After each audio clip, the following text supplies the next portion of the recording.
হরে কৃষ্ণ বন্ধুরা, আজকে চলে এসেছি একটা নতুন রেসিপি নিয়ে। পনিরের বল দিয়ে আলুর তরকারি।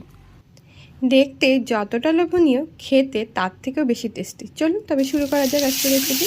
প্রথমে কড়াইয়ে সর্ষের তেল আর সাদা তেল অল্প করে দিয়ে দিয়েছি। তেল খুব ভালোভাবে গরম হয়ে গেলে পাঁচফোড়ন দিয়ে দিয়েছি। টমেটো, আদা, কাঁচা লঙ্কা, গোটা জিরে, গোটা ধনে আর গোটা মরিচ আমি একসাথে বেটে নিয়েছি। তেলের মধ্যে মশলাটা দিয়ে খুব ভালোভাবে কষে নিয়েছি। মশলা থেকে যখন তেল ছেড়ে দিয়েছে তখন দিয়ে দিয়েছি আগে থেকে সিদ্ধ করে রাখা আলুটা আমি অল্প লবণ আর হলুদ দিয়ে ভেজে নিয়েছিলাম। এবার এর মধ্যে পরিমাণ মতো লবণ দিয়ে মশলার সাথে খুব ভালোভাবে কষে নেব।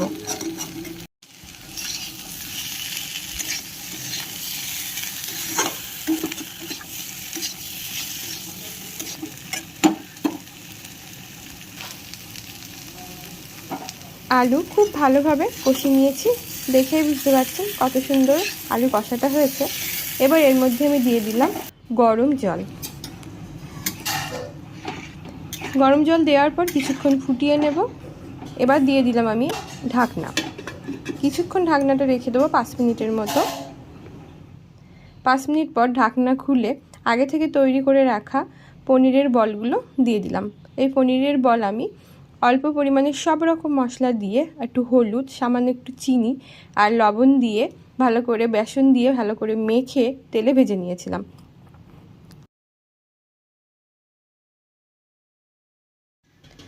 একটু নাড়াচাড়া করে আমি ঢাকনা দিয়ে দিলাম।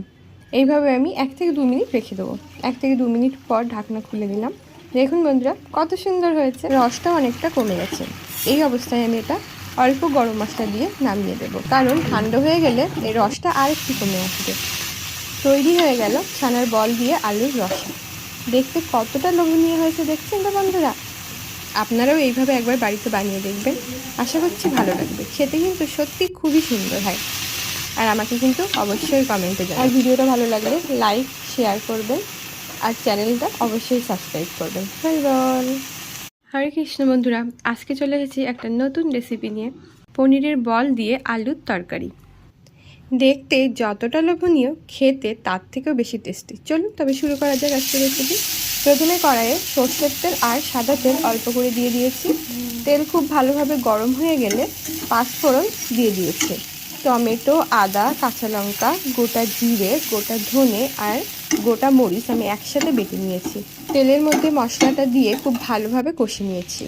মশলা থেকে যখন তেল ছেড়ে দিয়েছে তখন দিয়ে দিয়েছি আগে থেকে সিদ্ধ করে রাখা আলুটা আমি অল্প লবণ আর